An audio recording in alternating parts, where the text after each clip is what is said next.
everyone, welcome to the OklaRoots YouTube channel. In today's crafty tutorial, we're going to be working with some beads, so no sewing machine required today. Today we're actually going to make an item that I use every single time I travel and that we have made so many for kids at the local school, and it's just a really cute accessory to maybe not the cutest accessory that we need. This is a mask chain, and I'm going to show you how we use it. So we clip our mask chains onto our masks, and then we just wear them like a necklace, like this, see? So whenever we're out and about, especially somewhere where we have to take our masks on and off a lot. So for example, it's currently August 2021, and when we go down to Disney, we put our masks on when we're indoors, but we take them off when we're outdoors. So this way, it just holds my mask like this. I don't have to worry about fishing around in my pocket, fishing around in my purse for it. And it's just really quick and easy. Put my mask on. It's not heavy. It doesn't weigh down my mask. And it's honestly just a really cute accessory. Every single time we wear these, we get compliments. So I'm going to show you how we make our mask chains. I am not a bead crafter. I'm not a jewelry maker.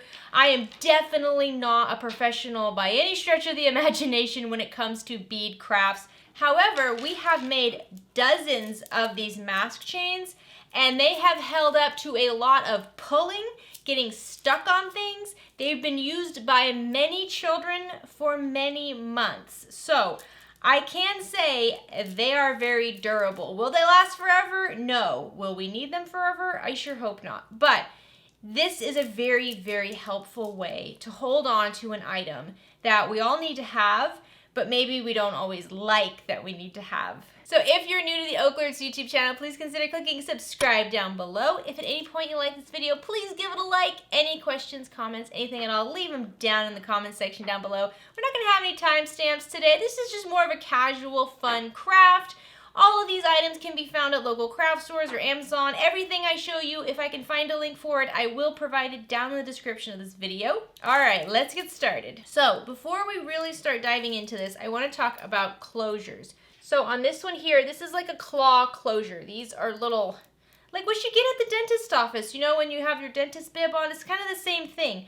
These are great for kids' masks because, especially if it's a fabric mask, they can just clip onto the little binding that is the ear holder on the fabric, and it stays in place perfectly. You don't have to worry about moving around or anything like that. It's not going to bug them. I mean, what we do is we just like find the exact location of where it's comfortable for them, and then it's easy peasy. We use beads that aren't too big. We don't use any sort of glass beads or anything like that. We use plastic beads that are nice and lightweight.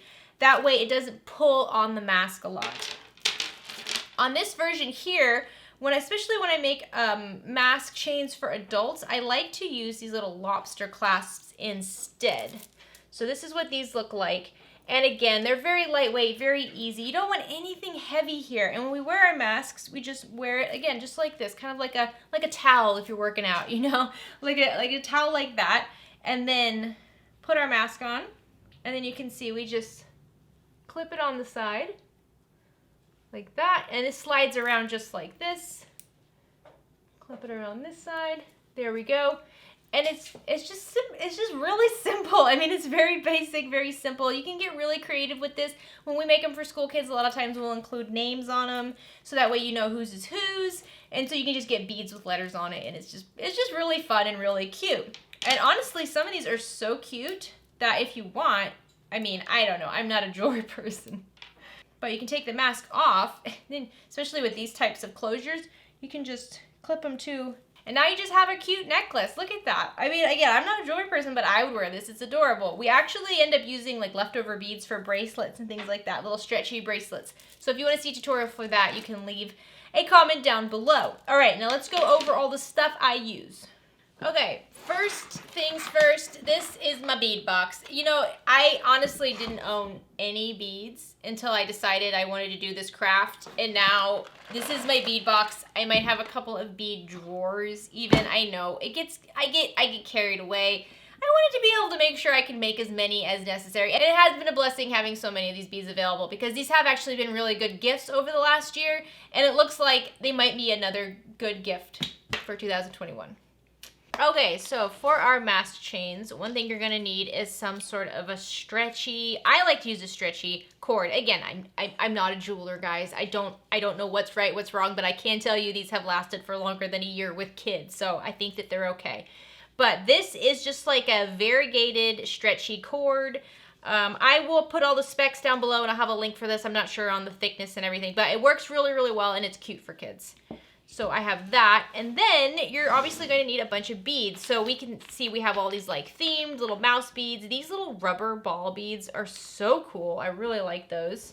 And then I like to grab a bunch of just colorful hearts and stars and regular, you know, little beads, and some of these are glow in the dark. And so I mean, you know, when you're crafting with kids especially, and I will tell you, this is a fantastic craft to do with kids. If your kids want to make some for their friends at school, it's just a really fun thing to do, and it holds their attention long enough to give them an activity that they'll be really proud of, but it doesn't take so long that they'll get bored and you'll have to finish it. So here are all the different beads. You can see I've also got some Christmas themed ones here.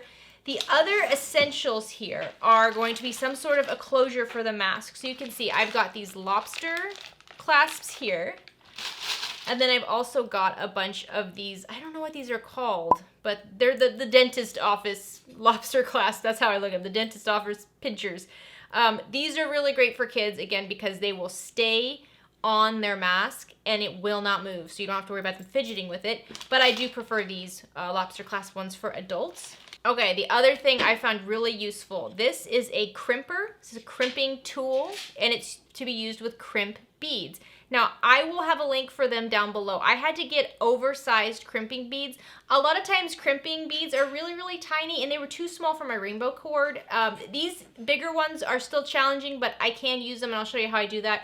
So larger crimping beads, I got these at Michael's. If I can find a link, I'll put it down below, and then a crimper. Now, when researching how to do this, I did see a lot of advice saying don't use crimping beads with this like polyester stretchy material because it could cut into it over time and end up breaking this. And I can totally see that happening. However, it hasn't for us. So I don't know. To me, this was a good option. You don't have to use crimping beads. You can just like triple, quadruple knot this really, really well. I was really worried about the kids having this come undone at school and then beads go everywhere. And obviously I don't want to be a burden to teachers. So I found the crimping beads just made sure that that didn't happen, but it might not be necessary, honestly. Okay, so my mask chains, when finished, are 32 inches in length. I found that works well for adults and children. You can definitely make them shorter if you'd like, longer if you'd like, but I found 32 inches in length is great. When you're cutting your elastic, you want it to be longer than that. So I would go for 40 inches or more. Okay, to get started, we have to add one of our hooks to one of the ends of our elastic. So I'm using these lobster hooks. So what I do is I'm just going to insert the end of my elastic around the bottom of this hook, and then I'm just going to tie a knot about 3 times. All right, once I have that knotted, now what I'm going to do is I'm going to grab a lighter and just burn the end of my elastic, because this elastic frays a lot and I need this to be as pointy as possible so that I can work with my little tiny crimping bead here. So I'm going to light this and melt it and then use my fingers to try to make it kind of like a needle. There we go. Now I'm going to grab my crimping bead and I'm going to insert it on the other side where I don't have any sort of hook, and I'm just going to bring it all the way down to my lobster clasp. And now what I need to do is I need to get this burned edge over here through the crimping bead that already is on the elastic. So for that, you might need to kind of pull the elastic kind of tight so that the crimping bead is just right on the top like that, and I'm just kind of pulling it tight, and then I'll insert this short little bit into the crimping bead. This is why I suggest getting crimping beads that are bigger, kind of oversized crimping beads. Most of them are super small, and this just won't work with those small ones. So now that I have the crimping bead around both ends of my elastic, I can just kind of straighten them out and move the crimping bead up a bit closer to the knot, like that. And then I'll grab my crimper and I'll just squish down my crimping bead, and that just secures the bead on the elastic so that none of this is moving around. You can trim down this little end of your elastic some more. Just make sure, again, if you do trim it, you burn the end so that none of this frays over time. This will just melt that polyester so that it doesn't unravel at any point. Okay, so one end is done. Now we can just start adding some beads. So you can see on these two, I have some sort of a pattern. I mean, I kind of have a pattern. You can have a pattern or not. Either way, it looks cute. If you got cute beads, it's gonna be cute. So I love these glow-in-the-dark beads, especially for kids' masks or for traveling. So I'm gonna add some of those. Obviously, if I'm going down to Disney, these little like Mickey ear beads are fun. And I'm just going to keep adding beads to my chain until I get to about 36 inches long.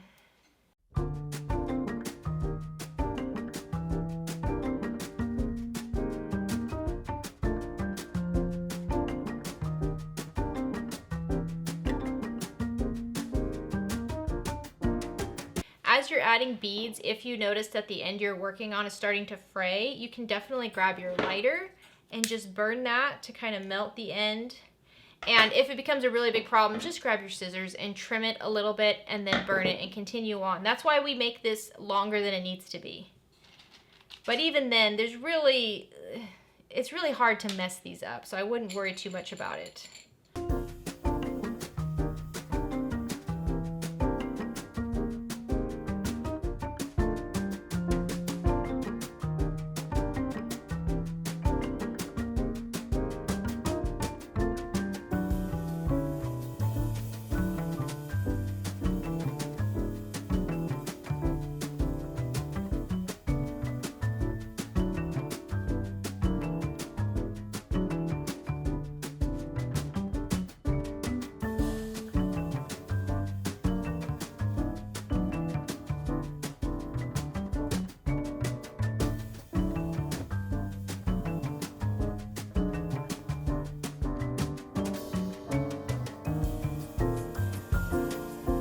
Alright, once you get this to a length you like, you can see I've just been completely random with how I've put together my beads.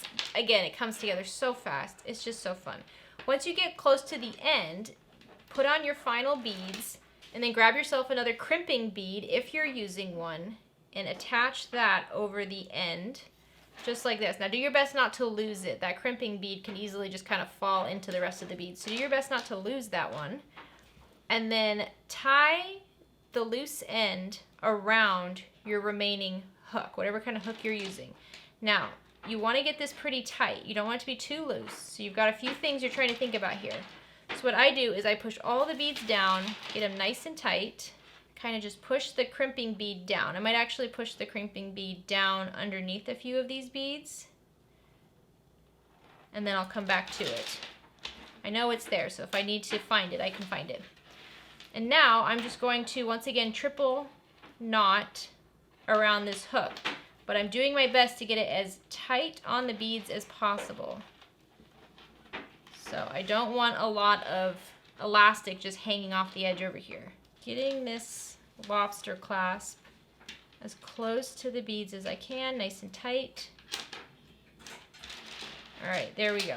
So that first knot will help you find placement for it, and then tie your other two knots in the same place. All right, now we need to find our crimping bead. So mine's just underneath the second bead. So you might want to actually let your crimping bead go down 2 beads or so, so that way you're hiding the raw edge of this. So insert this through the beads that are between your hook and your crimping bead. And if you're having trouble getting things to go through the beads, just pull on the elastic a little bit and that will give you more space. So pull that all the way through. All right, so now, once again, we need to get the raw edge of our elastic through the crimping bead that's already on the elastic. So again, I just kind of pull the elastic down, and then the crimping bead is right here on the tip of my fingers to get as much space in there as possible. And then I'll insert the raw edge. And if you need to, cut your raw edge and then melt the end so you can get kind of a point. I want this to be like a needle going in there. All right, once you get it through, just pull it all the way through. There we go. So now you can see this is nice and tight. The crimping bead will be underneath your other beads. So make sure you can see your crimping bead. Everything is tight the way you want it. Grab your crimper. If you're using a crimper, again, if you just triple knot this and then hide the raw edge, that's fine too. But if you're using a crimping bead, push that down. There we go. And then you can cut the overhang elastic so that it's just about 1/4 to 1/2 of an inch overhang from the crimping bead. You don't need much. And then just burn that end again so it doesn't unravel. There we go. And then hide it in there. And there you go. Your mask chain is done. All right, what do you think? I know it's a really, really quick, kind of small thing, but I did have quite a few people ask about my mask chains, how I make them, things like that. So I wanted to put together just a quick tutorial for you. The whole crimping beads and what kinds of elastic and there was quite a few things that I was unsure of when I first started making these masks. So if you're interested in making these, I just want you to have all the resources of what I use, and I think this is a good place to start off. You can definitely probably make these a lot more professional. You can use a lot fancier beads. You can, obviously I didn't know no pattern whatsoever here, which is obvious, a lot how like kids are gonna make them. So you can see we just wrap it around like this. Let me grab my mask. And I like to put my mask on first when I'm first attaching my mask chain. So again, I'm just gonna open up the little lobster clasp, and you can see for these adult ones, it doesn't pinch the material. And I feel like, I mean, over time, like this type of mask here has that kind of like thinner elastic. Over time, the little clippers, little like lobster clippers, I think those might break it. But see how cute is that? And then when I'm not wearing it, I just put it down like this outside. It's just convenient. It's just convenient. So I hope that this is helpful. I hope that you have fun making these. This is a fun activity to do with your family. It is a really, really thoughtful gift, especially in the time period we're living in right now. Masks are back and forth, back and forth. Do we have to wear them? Do we not have to wear them? So I think masks are going to be kind of coming around for a while. This is just a nice thing to have. When you don't need it, put it in a drawer. When you do need it, keep it in your car. I know my mom, she actually takes this, she clips her mask to it, and then she hangs it from her rearview mirror so that every time she has to get out of her car, it's right there. She grabs it, puts it on. Again, we take it to Disney all the time with us because that is the place currently where masks are on and off a lot. And I hate digging around in my backpack trying to find everybody's masks. So this just makes it easier for all of us, especially Mom. So if you decide to make some mask chains, let me know in the comments below. If you post pictures of them on social media, make sure you tag me. I'm at OklaRoots. If you are a bead person, like you're a bead crafter and you have tips and advice, please, please, please leave them down in the comment section. I would love to know more ways to do this. I would love to know what kind of beads you guys like to use. Thank you so much for crafting with me today. I hope you're having a great day. I hope you have a fantastic rest of your week. Get out there and make something. Bye, guys.